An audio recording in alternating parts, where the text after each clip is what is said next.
dengan fasil, otomatis kita menyesuaikan dengan jadwal fasil. Kasihan saya nengok bapak ibu semuanya, walaupun kadang malam-malam harus ngikuti Zoom ya, itu sangat luar biasa bapak ibu.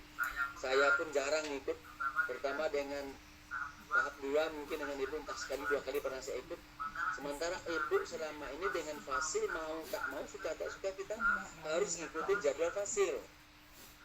Ini satu keuntungan bagi Zoom, saya Zoom, mereka luring, itu tidak hanya 1,5 jam, cuman Zoomnya hanya 1 jam karena 1,5 jam karena memang dibatasi oleh otomatis ya. Mereka sampai 2 jam lebih. Karena apa?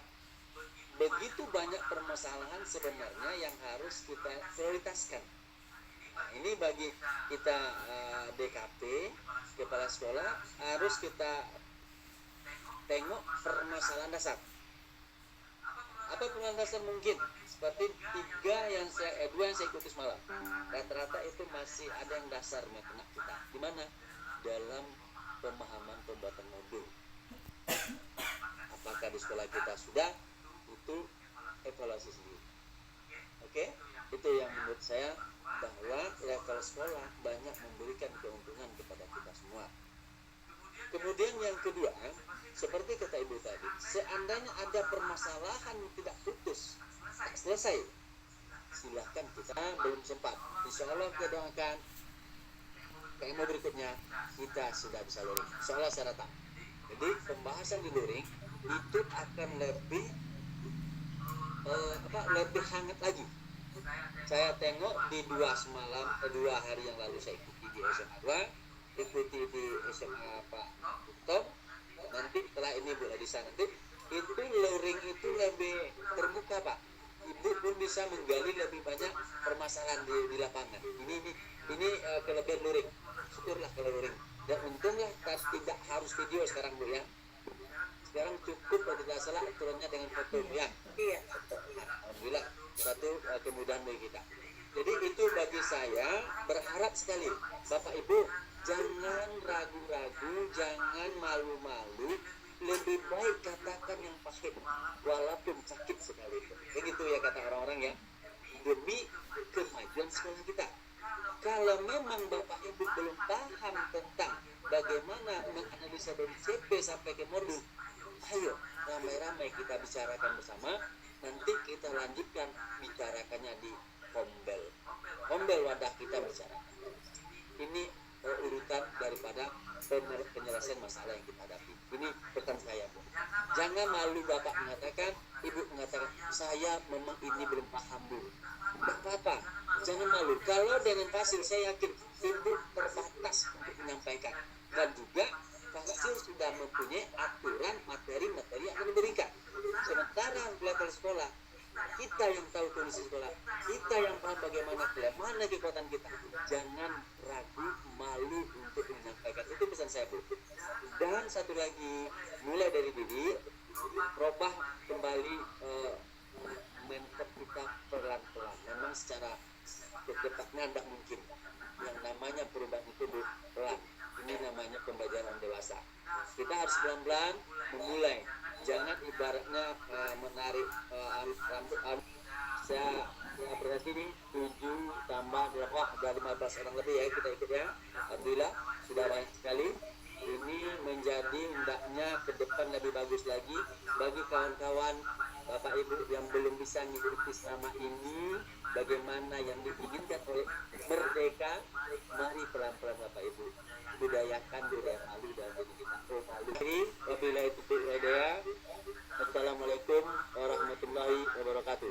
Waalaikumsalam. Terima kasih.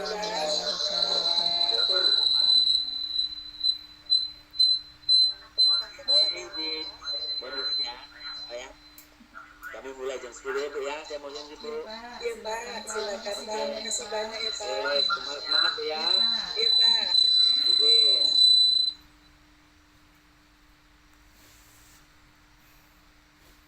Ya, dilanjutkan aja Bu Maria.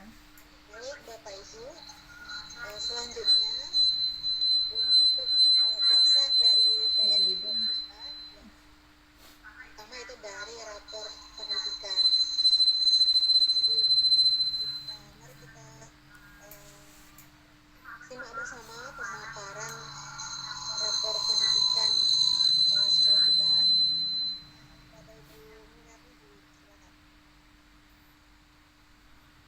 Assalamualaikum warahmatullahi wabarakatuh. Storymu kayak mana? Ya baiklah Bapak Ibu, terima kasih atas kesempatan yang telah diberikan. Sebentar ya Bu Maria. Kayak mana Pak Bain? Coba ya. Ini dikecilkan aja. Ya, kita ulas sebentar mengenai rapor pendidikan kita.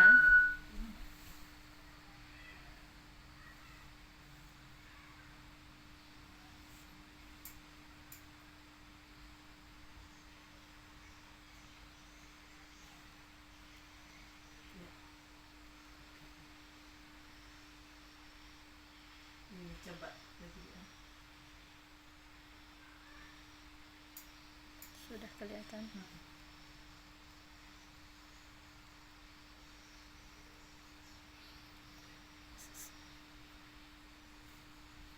Kelihatankah? Belum keluar.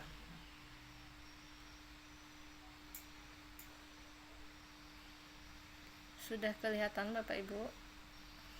Belum muncul.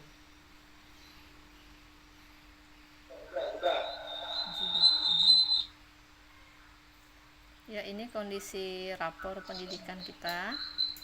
Mungkin kemarin ada yang sudah membuka, yang sudah mungkin sudah melihat ya. Belum kelihatan ya?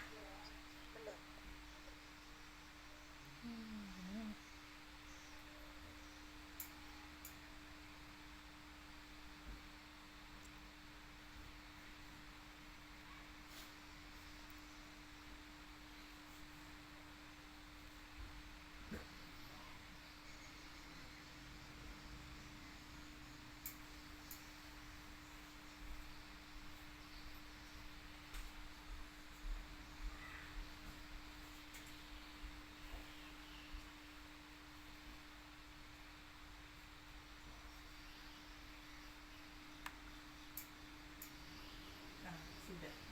Sudah ya? Coba. Ya, kita mengulang kembali Bapak Ibu mungkin rapor pendidikan kita. Kemarin di pra PMO kita sudah ada membahas sedikit mengenai rapor pendidikan sekolah kita, bagaimana yang tahun 2023 ini itu kondisi rapor kita. Kemampuan numerasi SMA NIT Syekh Walid Tafsal Indragiri mengalami peningkatan paling tinggi di antara indikator lain. Nah, jadi yang paling tinggi itu katanya adalah, maksudnya peningkatan paling tinggi itu kemampuan numerasi. Kemudian dari seluruh capaian tahun ini, iklim kebinekaan menjadi indikator dengan pencapaian terbaik. Jadi pencapaian terbaik ada di iklim kebinekaan. Meski demikian, kemampuan numerasi adalah indikator dengan pencapaian terendah. Nah, jadi yang terendah ini walaupun tadi dikatakan peningkatannya paling tinggi, namun demikian kemampuan numerasi masih yang pencapaiannya terendah, seperti itu. Nah, nanti kita lihat numerasi ini apa saja indikatornya. Namun secara umum yang paling rendah itu adalah ini, rendahnya kompetensi pada domain aljabar. Nah, salah satu contoh untuk memperbaiki hal ini melalui peningkatan kompetensi GTK dan kebijakan yang menunjang kemampuan numerasi pada domain aljabar. Ya, jadi Bapak Ibu untuk rapor pendidikan saat ini itu ada 6 indikator, 6 prioritas yang menjadi hal yang harus diprioritaskan untuk sekolah dasar dan menengah. Kalau tidak salah untuk SMK ada 8. Nah, karena kita SMA itu ada 6. Jadi 6 itu SMA ada, yang pertama kemampuan literasi, yang kedua kemampuan numerasi, yang berikutnya adalah karakter, yang berikutnya adalah iklim keamanan sekolah, berikutnya adalah iklim kebinekaan, yang berikutnya adalah kualitas pembelajaran. Nah, kita lihat dulu Bapak Ibu, dari 6 prioritas ini kita buka dulu untuk sekolah kita bagaimana kondisinya. Yang pertama, kemampuan literasi itu kita berwarna kuning. Itu berarti indikatornya masih sedang. nilainya sedang. Untuk di sekolah kita 40,91% siswa sudah mencapai kompetensi minimum. Berarti lebih dari 50% siswa kita belum mencapai kompetensi minimum. Yang sudah itu kan 40,91 ya. Nah, kemudian kita klik di sini penyebabnya ini apa?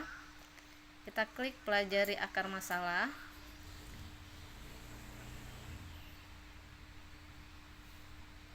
Oke. Akar masalah yang pertama, indikatornya dulu kita lihat. Jadi literasi itu indikatornya di sini ada 5. Yang pertama adalah kompetensi membaca teks informasi. Yang berikutnya kompetensi membaca teks sastra, kompetensi mengakses dan menemukan isi teks. Berikutnya kompetensi menginterpretasi dan memahami isi teks. Yang berikutnya kompetensi mengevaluasi dan merefleksikan isi teks. Nah, yang jadi prioritas itu yang dilihat yang ini, yang pertama dan yang kedua ini.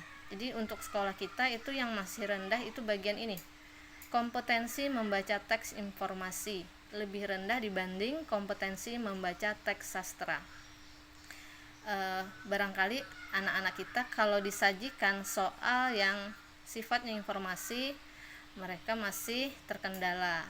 Kalau yang sastra itu lebih baik daripada yang informasi, seperti itu mungkin Bapak Ibu. Kemudian kita lihat lagi apa saja faktor yang mempengaruhi kenapa literasi ini tadi rendah. Nah, kalau menurut analisis dari rapor pendidikan ini, penyebabnya yang pertama adalah kualitas pembelajaran, yang berikutnya kepemimpinan instruksional, yang berikutnya refleksi dan perbaikan pembelajaran oleh guru. Karena kita yang dua ini masih sudah hijau ya, artinya yang perlu mungkin nanti dibenahi adalah di bagian sini. Nah, itu menurut analisis dari rapor pendidikan ya Bapak Ibu. Kita analisis yang berikutnya, kita lihat yang berikutnya.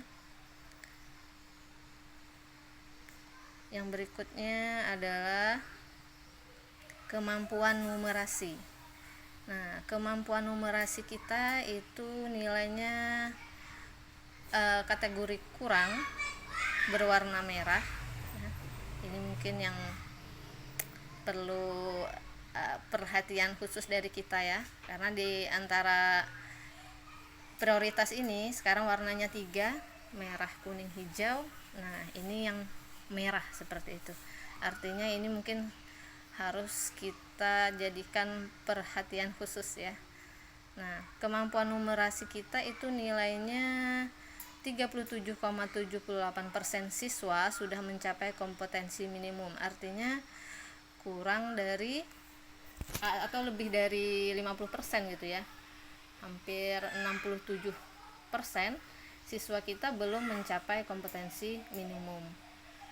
Nah, untuk numerasi kita lihat sini akar masalahnya apa, kenapa numerasi rendah nilainya.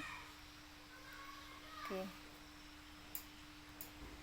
Jadi penyebabnya numerasi rendah menurut analisa dari rapor pendidikan itu yang pertama adalah kemampuan literasi. Yang ini penyebab numerasi juga disebabkan oleh literasi. Yang berikutnya adalah kualitas pembelajaran. Yang berikutnya adalah kepemimpinan instruksional. Nah, karena ini sudah hijau, berarti mungkin sebaiknya kita lihat yang ini, yang kuning ya, yang perlu kita benahi di sini. Oke, berikutnya Bapak Ibu tadi indikatornya kita lihat lagi. Indikator numerasi itu apa saja? Nah, indikator numerasi itu yang pertama adalah kompetensi pada domain aljabar, kompetensi pada domain data dan ketidakpastian, kompetensi pada domain geometri, kompetensi pada domain bilangan, kompetensi mengetahui, kompetensi menerapkan, kompetensi menalar. Nah, kita yang paling rendah itu nilainya Bapak Ibu di sini, kompetensi pada domain aljabar. Nah, itu kondisi kemampuan numerasi siswa di sekolah kita. Yang berikutnya Bapak Ibu, kita lihat lagi karakter. Kita sudah hijau. Ini mungkin karena waktunya terbatas, jadi mungkin yang hijau ini tidak perlu kita bahas ya. Jadi nanti Bapak Ibu silahkan lihat di sini, kalau ingin mengeksplorasi klik pelajari akar masalah. Jadi yang perlu kita prioritaskan itu yang kuning dan merah ini. Ini hijau, kemudian kualitas pembelajaran. Nah, kita lihat sini. Ini akar masalahnya apa?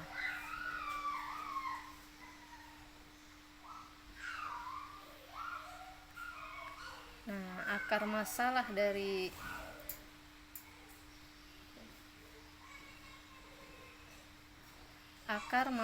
dari kualitas pembelajaran ini adalah yang pertama itu kepemimpinan instruksional, yang berikutnya refleksi dan perbaikan pembelajaran oleh guru. Nah, karena ini sudah hijau, nah nanti kita diskusikan mungkin bagaimana pendapat kita tentang ini, kualitas pembelajaran yang ditampilkan di rapor pendidikan ini, apakah memang sudah sesuai atau menurut kita ada yang merasa tidak seperti itu. Kemudian indikator kualitas pembelajaran ini ada 3. Yang pertama itu adalah metode pembelajaran, yang berikutnya dukungan psikologis, yang ketiga adalah manajemen kelas. Nah, untuk sekolah kita berdasarkan rapor ini, kita yang nilainya itu lebih rendah itu adalah pada bagian metode pembelajaran ya. Jadi nanti mungkin kita lihat lagi bagaimana metode yang sudah kita laksanakan di kelas ya Bapak Ibu. Mungkin itu dari saya kembalikan kepada moderator, kepada Ibu Maria. Ya, saya kembalikan. Terima kasih. Assalamualaikum warahmatullahi wabarakatuh.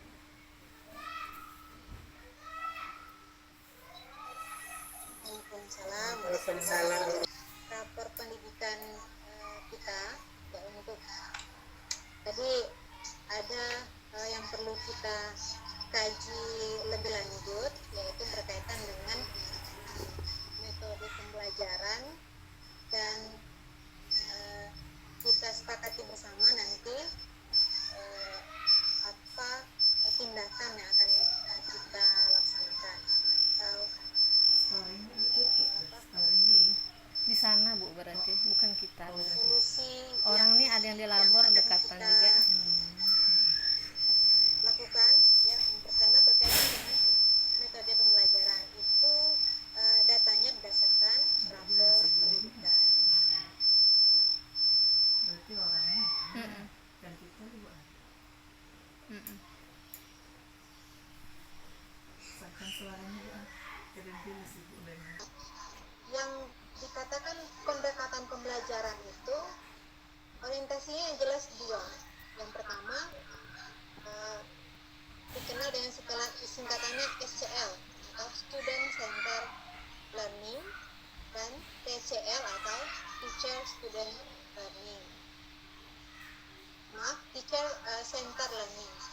Nah, jadi kalau dari kurikulum 2013 kita sudah diarahkan memang pembelajarannya yang student center, tidak lagi pada orientasinya teacher center learning.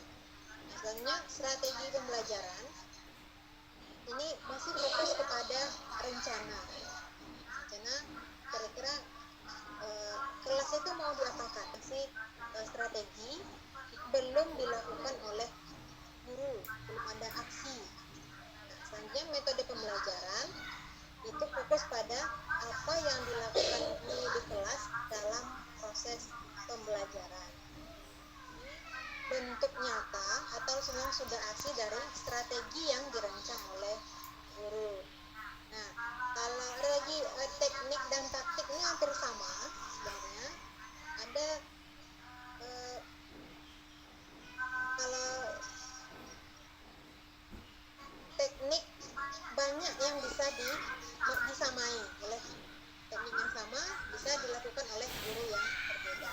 Tapi kalau taktik ini sudah fokusnya kepada gaya mengajar yang unik. Nah, ini sudah bawaan dari guru masing-masing dengan materi yang berbeda, perencanaan yang memang materi yang sama, perencanaannya sama, ketika disajikan oleh guru yang berbeda, itu ada ciri khas masing-masing. Itu sudah taktik. Nah, baik, kita kembali ke metode pembelajaran.